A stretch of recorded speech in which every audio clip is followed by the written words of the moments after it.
You know that feeling when you're scrolling through just endless articles, reports, social media feeds, and you just wish someone could distill the absolute juicy bits for you. Yeah, cut through the noise. Exactly. The surprising facts, the connections you maybe didn't see coming, the core insights. Right. That's kind of our mission today. We're diving deep into this cultural phenomenon that's been captivating audiences for, wow, nearly 2 decades now. It's incredible, isn't it? It really is. Generating endless headlines, these huge dramatic moments, and let's be honest, truly unforgettable fashion choices. It's this whole universe that's constantly expanding, always evolving, and yeah, never ever boring. Indeed. Today, we're going to take a really comprehensive look at the sprawling universe of the Real Housewives franchise. We'll unpack its enduring appeal, the absolute latest drama, and what makes these shows just such a significant part of pop culture. Our goal really is to give you a shortcut to understanding why these women, their lives, their conflicts, why they continue to dominate conversations and, well, television screens all over the world. And you've gathered some interesting sources, I hear. We have. We've gathered some fascinating sources. And you might actually be surprised by what we uncover, especially when we take this momentary kind of unexpected detour later on. Ooh, intriguing. A detour. Yeah, into a completely different realm of consumer behavior that, it actually uses remarkably similar psychological hooks. It's pretty interesting. Okay, I'm hooked already. Yeah. So whether you're a devoted follower, maybe a casual viewer, or just kind of curious about what all the fuss is about. Yeah, why is everyone talking about this? Right. Prepare for some aha moments, hopefully, and a thorough understanding of this reality TV empire that's become, so much more than just a TV show. It really has. Let's dig in. Yeah. All right, so when you think about the Real Housewives, it's just astonishing how it all started. One city, right? Yeah. One group of women. And now it's this global powerhouse. Mm-hmm. Where did this all start, and how did it get so, well, massive? It's, what's truly fascinating here is how this, very localized concept, rooted in the aspirational suburban sprawl of Orange County's elite back in 2006. Right, OC, the original. OG, exactly. Yeah. How that quickly became this, global blueprint for reality television. It's wild. Yeah. From those initial episodes, the franchise has just mushroomed. It covers over a dozen U.S. cities now, from the super glitzy Beverly Hills to the really unique backdrop of Salt Lake City. It's been explosive. Totally. But its reach, it goes way beyond American borders. We've got successful international versions in places like Sydney, Dubai. Wow. And the growth, it shows no signs of slowing down. We're actually anticipating the debut of The Real Housewives of London in August 2025. London, okay. Yeah. And that's nearly 20 years after the original premiered. It's just a testament to its sustained global appeal. That is incredible longevity. It really says something, doesn't it? It really does. A concept that translates so effectively across such different cultures. It suggests there's some deep, underlying human fascination going on. What do you think that core curiosity is? Is it the wealth, the drama, the women navigating, public scrutiny? Well, if we connect this to the bigger picture, I think it reflects not just that kind of voyeuristic interest in opulent lifestyles, the designer clothes, the massive houses, the lavish trips. Like the stuff most of us only dream about. Right. But it's also this shared cultural appetite for narratives of ambition, conflict, and eventually resolution. That basic blueprint, rich women getting into televised fights, it resonates because it offers this blend of escapism and weird relatability. How so? Relatability. Well, viewers can aspire to the glamour, right? Yeah. But they also find this strange comfort in the universal human struggles that inevitably pop up. Okay, like the friendship dramas or relationship issues. Exactly. Those things happen no matter how much money you have. So it happens in these heightened scenarios, regardless of the cultural context or the specific local nuances. It's this formula that delivers both fantasy and this kind of distorted reflection of reality. That makes sense. And beyond the glitz and that initial idea, the title itself, Real Housewives, it can be a bit misleading, can it? Yeah. Because the show is often about way more than just marriage. Oh, absolutely. Yeah, the show's enduring appeal goes far beyond just the traditional definition of a housewife. Right. In reality, many of these women aren't married when they join, or they go through divorce during their time on the show. Which becomes a major storyline. A huge storyline. What the franchise really captures, and I think what makes it so compelling, is this very specific kind of midlife reinvention. Life reinvention. Interesting. Yeah, we see these women, mostly over 40, navigating these really significant, often seismic life changes. Divorce, grief, financial success, sometimes unexpected failure, self-discovery, and, yeah, inevitably, the pursuit of fame. It's a powerful and often pretty raw portrayal of women in a stage of life that, let's face it, is frequently overlooked or stereotyped in mainstream media. Okay, let's unpack this. Yeah. Because it's not just about the surface drama, the table flips, whatever. Yeah. It's about watching real people. Well, okay, TV versions of real people. Ah, yes. Important distinction. Evolve and stumble and succeed, often in their later years. And that is a powerful narrative, especially for women who often feel invisible in media after a certain age. Exactly. But what role does, say, the executive producer, Andy Cohen, play in shaping this? Wow. He's known for hiring women over 40, right? Brandi Glanville even joked, he's the only man in Hollywood who does. Right, that famous quote. Is that like a deliberate commentary on ageism? Right. Or just, good casting? Because older women bring more life experience, maybe more complex stories. That really raises an important question, doesn't it? Does the show just reflect this idea of midlife reinvention, or does it actively shape it for women in the public eye? Good question. Andy Cohen's acknowledged preference for casting women over 40, highlighted by that Brandi Glanville quip. It certainly positions the franchise, maybe almost inadvertently, as a commentary on ageism. Whether intended or not. Exactly. And this over 40 aspect might actually be key to its long-term investment appeal for viewers. How so? Well, it allows viewers to witness more relatable life stages, maybe aspire to similar transformations themselves, or just enjoy watching dynamic women embrace new chapters in a society that often dismisses women of a certain age. Right. Kind of reframes that period of life. It does. It transforms the show from just, entertainment into this broader cultural conversation about female agency, visibility, and the refusal to just fade into the background. And that focus on longevity, on watching these women evolve over years, that leads right into how the franchise builds such a devoted community. Yeah. These aren't just fleeting reality stars who vanish after one season, are they? Not at all, exactly. Unlike a lot of reality TV formats where contestants kind of flare up and burn out really quickly. Yeah, 15 minutes of fame. Right.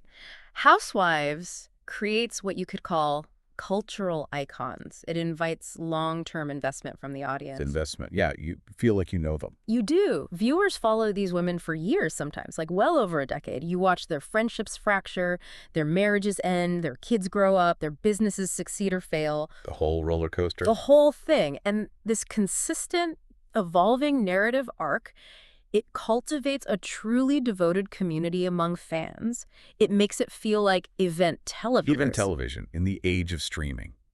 That's saying something. It is. It's not just disposable content. It's something people savor, discuss, analyze, return to season after season. It fosters this profound sense of shared history with the cast. That's a really pivotal point. It's not just about one season's drama, but the whole saga of their lives. It feels like this shared universe for fans where you feel part of their journey, their wins, their inevitable fallouts. You're not just watching, you're invested, like you said. And each city, it really brings its own distinct flavor to this universe, doesn't it? What makes each city's vibe so unique? How does that appeal to different people? Well, connecting this to the bigger picture, that longevity fosters a really deep parasocial relationship with the cast members. Parasocial. Explain that.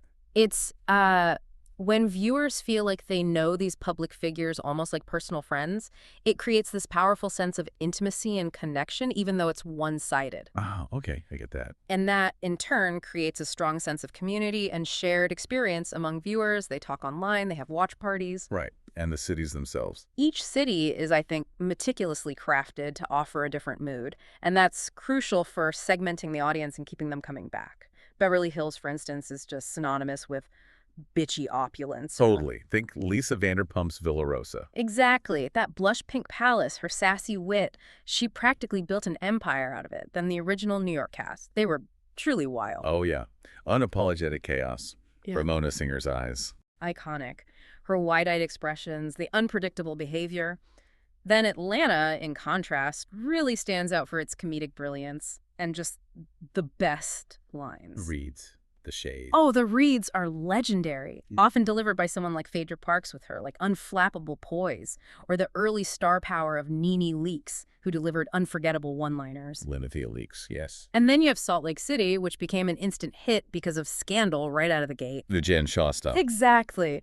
That unique Utah setting combined with the headline-grabbing legal troubles of Jen Shaw, it was explosive. These distinct flavors, they cater to different viewer preferences, allowing the franchise to capture a much broader audience. It's like each city has its own personality, so new viewers can jump in pretty much anywhere, depending on what kind of, drama or entertainment they're looking for. It really is a masterclass in building this sprawling, interconnected yet distinct entertainment empire. Yeah, that caters to a wide palette of tastes. Okay, speaking of Atlanta, let's zoom in on the latest from RHOA. That season 16 reunion sounds like it was absolutely explosive. What were the key takeaways from that? It was 3 parts. Yeah, 3 parts tells you something, doesn't it? The season 16 reunion of RHOA, aired back in July 2025, was indeed pivotal and highly dramatic. Filmed in June, it brought together Portia Williams, Phaedra Parks, Trusadora, Shemaya Morton-Wangi, Kelly Farrell, Angela Oakley, and Cynthia Bailey was there too, as a friend of. With Andy Cohen trying to wrangle them all. Exactly. Andy was at the helm trying to navigate what was clearly a very, very tumultuous season, just rife with unresolved conflicts and, importantly, significant absences. Right, so a 3-part reunion that immediately signals intense, unresolved conflict, designed to keep us hooked for weeks. But the absences, particularly Kenya Moore's and Britt Eadie's, they seem almost as significant as who was there. Why weren't they there? And what does that say about maybe network policies? Well, this really raises an important question about network policy and cast behavior, especially when really severe actions lead to suspension and exclusion. It seemed pretty severe. It was. Britt Eadie's absence was a direct result of the alleged emotional devastation she experienced. This stemmed from an incident where Kenya Moore allegedly displayed a graphic sexual photo falsely attributed to Eadie during filming. Oof, that's serious. Very serious. And Moore herself. She was not invited to the reunion. This followed her suspension and departure back in June 2024 for sharing these alleged explicit photos. So Bravo drew a line. A critical boundary is being drawn here by Bravo, yeah. It indicates a zero-tolerance approach, it seems, to certain types of alleged misconduct, especially things involving digital privacy breaches and what really amounts to revenge porn. Yeah, you can't call it anything else. Right. The network's decision to exclude Moore, even from the reunion, it just underscores the gravity of the situation and the real-world impact on cast members like Britt Eadie. Her experience really highlights the intense personal toll these on-screen conflicts can take. It forces the network to grapple with the ethical responsibilities that come with unscripted TV. Absolutely. That's a whole different level of drama with real consequences. Yeah. Okay, beyond that huge issue, Portia Williams. Her divorce from Simon Guobadia was finalized right before the reunion, June 11th. That must have set the stage for her. She came in saying she wanted to confront people with truth, even mentioned a cease and desist. Yeah, she came in hot. And the strategic inclusion of Portia's ex-fiancé, Dennis McKinley. Drusadora's estranged husband, Ralph Pittman. That's a classic housewives tactic, right? Stir the pot. But does it add real depth, or is it just rehashing old stuff? It's definitely a calculated move. And, while it can just rehash old wounds, it's often used to provide maybe fresh perspectives on ongoing disputes or to introduce new dimensions to established narratives. Give people more context, maybe. Right. For example, you had Phaedra Parks returning with her signature Sass and Spice after being gone for 6 seasons. The return to Phaedra. Exactly. She described the reunion as very dramatic and confirmed she's back for season 17. So her appearance in season 16 was just a warm-up, really. Setting the stage. Totally. And her heated exchange with the newcomer, Angela Oakley, including that really pointed age and appearance shade. If I look 53, you look 63. Ouch. Classic housewife. Classic. It showcased that sparring perfectly. Angela Oakley, in turn, she accused Parks of a pattern of lying and questioned her social relevance. So the flames were fanned. Okay, so new rivalries brewing. Definitely. Even Charles Oakley's past romance with former housewife Sheree Whitfield got brought up by Andy. And the friendship strains were visible too, like Drew Sidora's "Go sit on Portia's lap" comment to Shemaya Morton-Wangi. Referencing the earlier lapdog shade, yeah. Exactly. It highlighted those ongoing tensions. It was clearly a reunion just packed with history, current conflicts, and hints of future drama. Meticulously engineered, really, for maximum impact and discussion. Engineered conflict indeed. But it's not just the words, is it? The fashion of these reunions. It's practically its own character, a visual extension of the drama. What was the look for the RHOA reunion this time? Oh, absolutely. What's fascinating here is how the fashion becomes this other battleground or, a statement of power within the reunion's narrative. Right. It's a crucial part of the visual storytelling. It often reflects how the cast members see themselves, their strategic intent for the show, maybe even subtle digs at rivals. The RHOA reunion embraced this really distinct yellow and gold theme, apparently inspired by their Granada cast trip. Okay, theme dressing. Always risky. It can be, and this led to a display of tropical and glamorous outfits, but definitely with varied success. Yeah, it's a performance in itself. A way to express their narrative, or sometimes, miss the mark spectacularly. Phaedra Parks, though, she seemed to nail it. Her She-Ra-themed golden sarong. Masterclass. Yeah, everyone called it a masterclass in reunion fashion. That dramatic headpiece, the Alexis Bittar jewelry. It was a clear statement, I'm back. Exactly. Her look perfectly captured that sass and spice she brings. In contrast, while Kelly Farrell aimed for, Cinderella had a peach energy with her Christina Karleshkina 3D ocean goddess dress. Okay. And Shemaya Morton's glistening yellow Rian Fernandez gown symbolized warmth and her bright and bubbly personality, according to reports.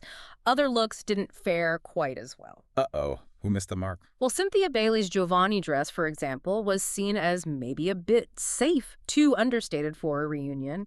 Angela Oakley's butter yellow Valdrin Sahidi gown, despite her aiming for Oscar chic, got criticized as bland for a debut reunion appearance. Didn't make a memorable impact. Gotta make a splash at your first reunion. You really do. And then Drew Sidora's pale yellow dress. Unfortunately, it was widely panned. People were calling out the Big Bird Feathers execution. Oh no, Big Bird. Yeah, it became an instant meme-worthy moment, but maybe not in the way she wanted. So, the thematic dressing, it adds another layer of coherence or sometimes irony to the whole thing, creates visual memes, discussions beyond the actual arguments. Fashion commentary is definitely a key part of the fan experience, and a reflection of status within the group. Absolutely. Okay, zooming out from Atlanta now. What's happening across the broader Real Housewives universe right now? Particularly with, say, Beverly Hills, arguably one of the most iconic ones. Right, RHOBH. The Real Housewives of Beverly Hills just wrapped its 14th season back in April 2025. Looking ahead, season 15 is set to feature Rachel Zoe. The Rachel Zoe, the stylist. The very same. Prominent fashion designer, known celebrity figure. She's joining as a full-time cast member. Wow. This is being called Bravo's biggest casting swing yet. So it's a clear signal they want to inject new energy, a different kind of star power into the show. That's huge, especially for Garcelle Beauvais left, right? Exactly. Garcelle, a definite fan favorite, exited in March 2025 after 5 really impactful seasons. So the returning cast for season 15 will include the mainstays: Kyle Richards, Erica Jane, Dorrit Kemsley, Sutton Strack, and Bazoma St. John. Plus, friends of Jennifer Tilly and Kathy Hilton are coming back. Okay, so some stability, but a major shakeup with Zoe. That's a significant shift. This constant turnover, bringing in new faces like Rachel Zoe. It feels like Bravo's trying hard to rejuvenate the franchise, keep it fresh. Definitely. But considering that RHOBH's average viewership has actually trended downwards from 1.92 million in season 1 to 0.82 million in season 14, how crucial are these casting decisions? Are they fighting viewer fatigue, declining numbers? It's a huge part of the strategy, I think. And how do mainstays like Kyle Richards, she's been there since day one, how do they stay relevant amidst all this change? That's a really powerful observation. It highlights this critical balancing act for the network, right? How do you maintain familiarity, the comfort of the long-standing cast members people love, while injecting new dynamics to attract fresh eyes and maybe stem that viewership decline? Tricky balance. Very tricky. Kyle Richards' longevity is honestly a testament to her ability to evolve, to generate story, and just remain central to the group's dynamics year after year. She is that long-term investment that keeps viewers coming back. She's the anchor. In many ways, yeah. While new cast members like Rachel Zoe are brought in to create new conflicts, maybe bring in different social circles, offer a fresh perspective on that aspirational Beverly Hills lifestyle. And let's not forget the spinoffs. Vanderpump Rules, Vanderpump Dogs. Yeah. Lisa Vanderpump basically created her own mini empire from RHOBH. Exactly. It demonstrates the franchise's potential to spawn entire universes, further capitalizing on a proven star. This constant evolution, it's absolutely key to survival in the, let's face it, fickle world of reality TV. Oh, I'm kidding. Okay, what about Salt Lake City, RHOSLC? That one's been such a breakout hit, partly because of the unique setting, but also just explosive drama from the get-go. Oh, SLC is a prime example of a franchise that just grabbed attention immediately and intensely. Season 4 was explosive. Remember the whole reality Von Teese reveal? Oh my God, yes. So complicated. So wild and complex, involving online trolling, Jen Shaw. Yeah. Season 5 continued that success, bringing Mary Cosby back full-time, adding Bronwyn Newport, ensuring a fresh dynamic, and the series is already renewed for Season 6. Strong network confidence there. Clearly. Like you said, this franchise landed that scandal right out of the gate. The Utah setting was part of it, but then the headline-grabbing legal troubles of Jen Shaw. That was national news. Huge national news. Her 2021 arrest, the guilty plea for wire fraud. She's now famously serving time alongside Elizabeth Holmes of Theranos fame. Which is just surreal. Totally surreal. And remember the infamous "How did Heather get a black eye" mystery? Yes. That dragged on forever. And Heather Gay eventually revealed it was allegedly caused by Shaw. Just another layer of raw, kind of unsettling drama. And Mary Cosby's storyline recently. Yeah, more recently, Mary Cosby, who's usually quite reserved, showed this significant vulnerability about her son's visible struggle with drug addiction. It was discussed on screen in a way substance issues rarely are on Bravo, adding this unexpected layer of, like, real personal depth. Yeah, that felt different. The raw, unexpected nature of the Jen Shaw scandal, and even Mary Cosby's deeply personal story. That's what creates that event television feel you mentioned. It's not just, manufactured drama. It's real-world consequences, deep personal struggles playing out publicly. That clearly resonates. Absolutely. If we connect this to the bigger picture, Salt Lake City really exemplifies how these real-world legal issues, these profound personal struggles, when they're handled with a certain authenticity and have immediate impact, they can elevate a franchise. They attract high-profile fans. Rihanna's a known SLC fan. No way, Ria. Yep, and it sparks widespread media coverage. It proves that authentic, albeit often dramatic, narratives resonate deeply. They can push a show into the cultural zeitgeist way beyond its initial fan base. The stakes just feel higher, the drama more consequential. Okay, so beyond Beverly Hills and Salt Lake City, there are so many other moving parts across this Housewives universe. It really is a sprawling empire. What else is happening? Oh, it's constant activity across the board. It reflects the franchise's dynamic nature, its continuous quest for new narratives, new cities, new drama. Orange County, RHOC, the oldest one. Still going strong. Record-breaking 19th season currently. And Gretchen Rossi, an OG, has returned. She apparently has unfinished business with Tamara Judge. Oh, sparks will fly there. Old rivalries. Classic move to draw in longtime viewers, right? Then Miami, RHOM, is airing its 7th season. Notably without fan favorite Dr. Nicole Martin, but still promising plenty of mojito-fueled drama. They have a newbie, Stephanie Shojay, bringing fresh dynamics. Okay, and Potomac. RHOP always delivers. Potomac delivered apparently one of their best seasons yet in season 9. This was despite Karen Huger reportedly serving time in prison. Wait, the Grand Dame served time. That's the report. And Monique Samuel's return, which was exciting for fans. Season 10 is expected later this year. Wow. Okay, and there are brand new ones too. You mentioned London, but didn't they announce another one? They did. Bravo just announced The Real Housewives of Rhode Island, RHRI. Rhode Island. Interesting choice. Yeah, their newest series. It's going to focus on a tight-knit circle with deep community roots and naturally tangled family dynamics. It just shows that continuous expansion model, always seeking new geographical and social niches to explore. Keep the formula fresh. Exactly. Meanwhile, New Jersey, RHONJ, season 15 is apparently headed for major changes after a really non-traditional reunion last season.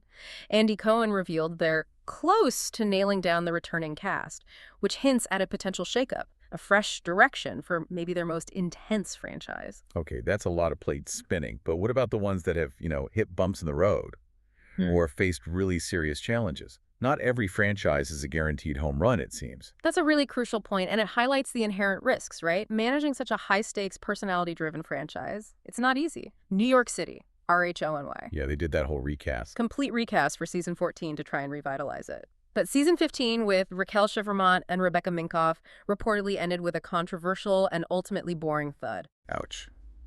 Boring as the kiss of death. It really is. And Bravo hasn't announced season 16 yet. That's a significant indicator of its struggles to reconnect with the audience. Yeah. Then there's the Real Housewives Ultimate Girls Trip, RHUGT. Season 5, the Ex-Wives Club set in Morocco, it might actually never air. Why not? What happened there? Really serious allegations of sexual assault against Brandi Glanville by Caroline Manzo. It's led to a lawsuit against NBC Universal, Peacock, and Bravo. Wow. Okay, it's huge. It is. And it highlights the serious legal and ethical challenges that can pop up in reality TV. It shows the real-world consequences and the immense pressure on networks to manage these highly public incidents. Absolutely. Any others paused or struggling? Well, The Real Housewives of Dubai, RHO Dubai, was paused back in November 2023 after its second season. The fate of season 3 is still unclear, so even international expansion can face hurdles. Man, that is a lot of moving parts and some very serious challenges. You really get a sense of the sheer scale here, don't you? It's not just one show, it's a whole universe, like you said. Each planet has its own unique challenges, triumphs, and sometimes, very public legal battles. This overview really highlights the franchise's truly dynamic nature, constant reinvention, ambitious expansion, and, yes, significant controversies that can halt entire productions. The legal issues around RHGT, the pausing of Dubai, they show the inherent risks and complexities. For sure. And the struggles of the recast, RHONY. It demonstrates just how difficult it is to maintain that magic with new casts, even for a proven format. It's this living, breathing entertainment ecosystem, constantly evolving, adapting, always walking that fine line between compelling drama and real-world consequences. And London is still coming, though. Oh, yeah. Real Housewives of London is set to debut. 6 women from the city's wealthiest circles, apparently with pre-existing relationships, which is always key. Who's in the cast? Any familiar faces? Juliet Angus is returning to reality TV. Amanda Cronin is apparently poised for the villain role. There's Juliet Mayhew, a party planner, former pageant queen. Karen Loderick Pierce, tipped as a potential confessional queen. Panthea Parker, known for dropping like 140,000 pounds on shopping sprees. Wow. And Nessie Welshinger, a financier turned baker and described as a tiger mum. So it's clear the global appetite for this format, in all its dramatic, opulent glory, is still very strong. So this universe, it's not just confined to the main shows, is it? It's created this whole constellation of spin-offs, extended universes. It seems to have this unique ability to launch careers and personalities way beyond the initial concept. Oh, absolutely. The franchise has become this incredibly powerful launching pad. It's generated numerous spin-offs that extend the stories of popular cast members and expand the brand into totally new ventures. Like Vanderpump Rules. Exactly. Vanderpump Rules, chronicling the dramatic lives of the staff at Lisa Vanderpump's restaurants. It's become a massive success in its own right. Arguably, at times, it's even eclipsed its parent show, RHOBH, in terms of buzz. Yeah, especially recently. Then you had Don't Be Tardy, remember that? Chronicling Kim Zolciak and her family's home life. More of a domestic, kind of sitcom-style format, offered a different flavor of reality. Right, with Croy and all the kids. Yep. And Condi Burris, long-standing, super successful RHOA cast member, she also has Condi and the Gang, focusing on her family and restaurant business, really showcases her entrepreneurial spirit. It's clear these shows are serious launching pads. They create celebrity long after the main camera crews pack up. It's a whole ecosystem of reality TV. And some of these women were already stars, or became stars in other fields too, right? Like Condi. Exactly. Condi Burris has that incredible musical background, co-wrote the Grammy-winning hit Bills for Destiny's Child. Which is amazing. And she was part of the R&B group Escape. And Nene Leakes, another RHOA powerhouse alum, she famously crossed into mainstream entertainment with roles on Glee and even on Broadway. Yeah, she really transcended reality TV for a while. It's a level of crossover appeal you don't often see. It really isn't. And this raises an interesting question. How do these spin-offs and outside ventures actually change the audience's perception of the main show? Do they dilute the core brand or do they strengthen it? What do you think? Well, while they extend the narrative and capitalize on fan favorites, they also seem to deepen the universe. They create multiple entry points and reinforce the idea of these women as these enduring cultural figures. The success of these offshoots, it validates the star power generated by the main franchise. It proves the personalities created within the Housewives world have the staying power that goes beyond the initial show. It's a really effective strategy, I think, to keep the brand relevant and expanding. Yeah, makes sense. And sometimes the drama from these spin-offs just completely eclipses even the main show, like what happened with Scandival from Vanderpump Rules. Okay, here's where it gets really interesting, because that wasn't just TV drama playing out on screen, was it? Oh, not at all. Sandoval from Vanderpump Rules was arguably, as the sources called it, Bravo's most viral betrayal to date. Big claim, but probably accurate. Probably. It involved Tom Sandoval cheating on his long-term partner, Ariana Madix, with their co-star Raquel Leviss. And the drama play out not just on screen, but extensively across social media. Instagram, Twitter, fan subreddits, on Reddit. It created this truly immersive, multi-platform narrative. This wasn't just TV drama. It was like a real-time cross-platform phenomena. Yeah. People were debating timelines, dissecting every post, every comment. Fans remember exactly where they were the moment Scandival broke. It just blurred the lines between TV and social media in a way few other shows have managed. Completely. And the controversy even elevated Ariana Madix to this, like, godlike status, didn't it? She got tons of brand deals. It showcased how genuine public outrage can translate into significant real-world benefits for the person perceived as the victim. Absolutely. What's fascinating here is how the audience's active participation, their speculation on social media, just amplified the drama exponentially. Yeah. It turned it into this collective, almost operatic experience. Yeah, everyone had a take. Everyone.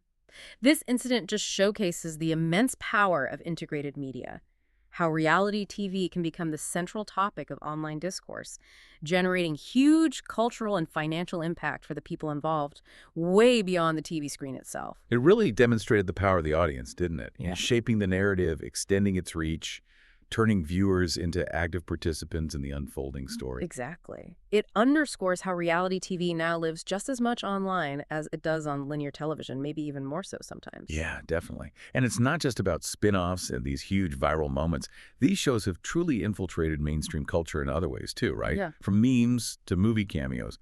It's amazing how something so specific can become this kind of universal language, even for people who've never actually watched an episode. Totally. If we connect this to the bigger picture, these instances really demonstrate how deeply ingrained the franchise and its personalities have become in general pop culture. They've transcended their original format. The shows have spawned numerous cultural touchstones that even people who don't watch might recognize. Remember Lady Gaga's 2014 GUY music video? Yeah, with the Beverly Hills Housewives. Exactly. Season 4 RHOBH cast members were prominently featured. That was this unprecedented celebrity endorsement, really, that validated their mainstream appeal. And you absolutely cannot talk about Housewives' cultural impact without mentioning the woman yelling at a cat meme. The ultimate crossover. Right. It featured Taylor Armstrong and Kyle Richards from a Season 2 RHOBH episode, that intense confrontation, and it won Meme of the Year at the 2020 Shorty Awards. Which is hilarious. Taylor Armstrong even virtually accepted the award. That's some serious cultural penetration, turning this incredibly dramatic, uncomfortable reality TV moment into a globally recognized piece of internet humor. It's truly wild. And beyond that massive meme, you had Camille Grammer, Kyle Richards, Brandi Glanville making cameo appearances in that 2014 comedy film, The Hungover Games, poking fun at their own personas. Right, showing they're in on the joke. Exactly. And in 2021, Brandi Glanville, along with RHOA's Kenya Moore and RHOP's Candiace Dillard Bassett, appeared in a Real Housewives parody show called Family Reunion, again, demonstrating their willingness to lean into their public images. This mimetic impact, it ensures the show's relevance beyond its core viewership.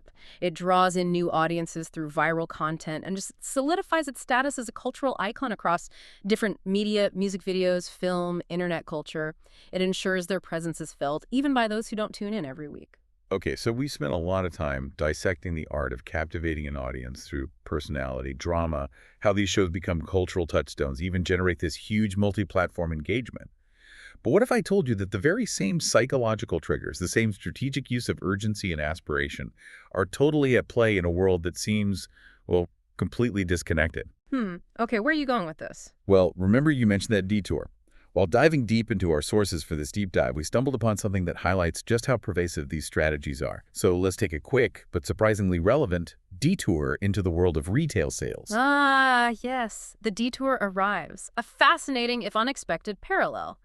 While we were researching the Housewives universe, we came across this article detailing Old Navy's 50% off Memorial Day sale. This was back on May 23, 2024. Okay, Old Navy. Big sale.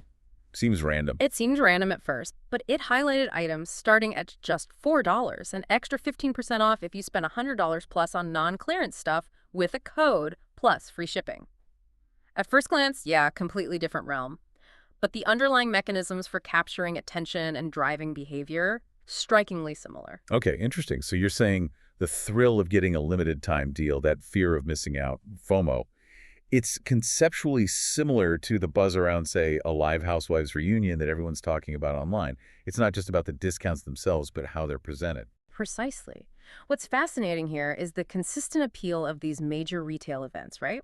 Often tied to national holidays like Memorial Day, and how they drive consumer behavior through these significant discounts and really strategic promotions. Yeah, they're everywhere around holidays. Exactly. These sales are meticulously planned. They aim to clear inventory, sure, but also drive traffic online and in-store and create that sense of urgency.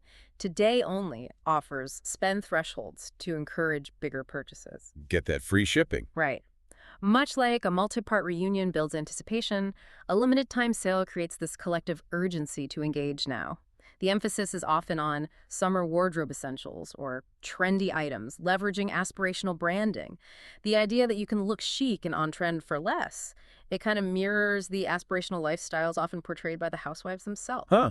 Never thought of it that way. And the deals themselves, they were pretty remarkable, illustrating how retailers tap into specific trends, right? Like Yep. you could snag trendy tennis court dresses. Which is huge right now. Totally. That whole athletic leisure aesthetic, like the PowerSoft square neck athletic dress for just $16.97, down from like $55, or the PowerSoft cami athletic dress for $16.99, down from $50, both cleverly designed with built-in shorts for convenience. It's about offering perceived high value on stuff consumers already want to buy. Absolutely. And that strategy extends to other categories, hitting multiple points of consumer desire. Bodysuits, super versatile layering piece like the Cloud plus Racerback bodysuit, were offered at under $15, down from $35. Good deal. Versatile tops were also heavily discounted. A luxe sleeveless top for under $10, vintage t-shirts for around $7, and this first layer rib knit tank top available in like 9 colors for just $4.24, down from $10.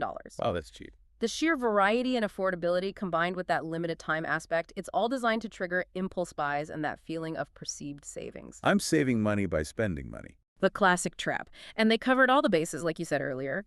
For shorts, they had options like extra high-waisted terry shorts for under $10 in 7 colors, tapping into comfort and choice.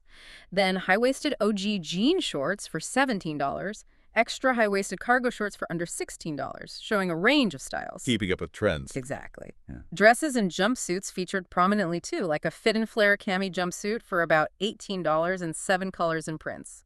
And that V-neck mini swing dress for $22.47. You mentioned the review. Yeah, one reviewer said it made her feel like going to the Kentucky Derby. That's that aspirational language, right? Social proof fueling desire. Perfectly put. Plus, a sleeveless racerback maxi dress for under $15. It's this full-spectrum approach designed to get you to spend. So this raises that important question you mentioned. How do retailers use these holiday sales? It's not just about getting rid of stuff. No, it's about clearing inventory, yes, but also driving traffic, creating that urgency with today only offers, spend thresholds. The emphasis on summer wardrobe essentials and trendy items like tennis dresses. That's a clear marketing strategy. Capture consumer interest, capitalize on seasonal demand. Much like Housewives capitalize on trending cultural moments or social media buzz. It's all about capturing attention. Exactly. And it wasn't just Old Navy. Other retailers, Nordstrom, Cup Schiefer Swimsuits, Fenty Beauty, Anthropologie, J. Crew Factory, Kate Spade Outlet, they all had their own significant Memorial Day deals. This broad retail landscape during these holiday periods, it showcases this parallel universe of strategic moves, all aimed at grabbing attention, creating desire, prompting immediate action, echoing the ways reality TV hooks its viewers through calculated drama and aspirational portrayals. It's all about creating an irresistible event. Wow. Okay, we've covered a lot today, haven't we? From the high-stakes drama of the RHOA reunion, complete with yellow and gold fashion statements, and Mrs. Yes, to the global expansion and the really profound cultural impact of the entire Real Housewives franchise. And even that quick, but actually quite insightful. Look at how Memorial Day sales capture consumer attention using similar tactics. Yeah. We've seen how these shows have evolved from, niche reality TV to this significant cultural force, shaping conversations, creating memes, influencing how we understand fame and midlife reinvention.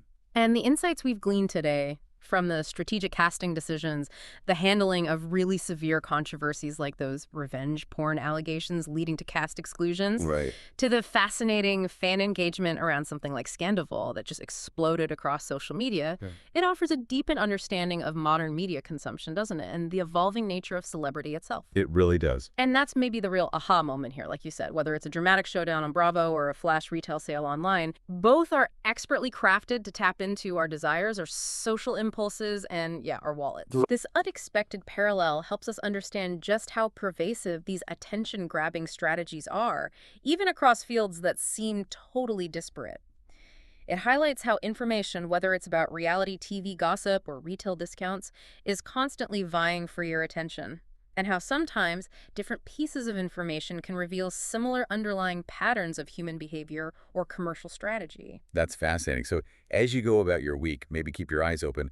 How many other cultural icons are being minted right now? Not just on your screens, but in the everyday information you encounter, often in the most unexpected places. And maybe think about this. What's that one piece of information you recently came across completely out of left field that's actually far more interesting than it first seemed once you started to unpack its hidden connections? Good question to ponder. Definitely something to think about. Thank you so much for joining us on this deep dive today. My pleasure. We hope you feel a little more well-informed and maybe a little more entertained by what we've unpacked. Until next time.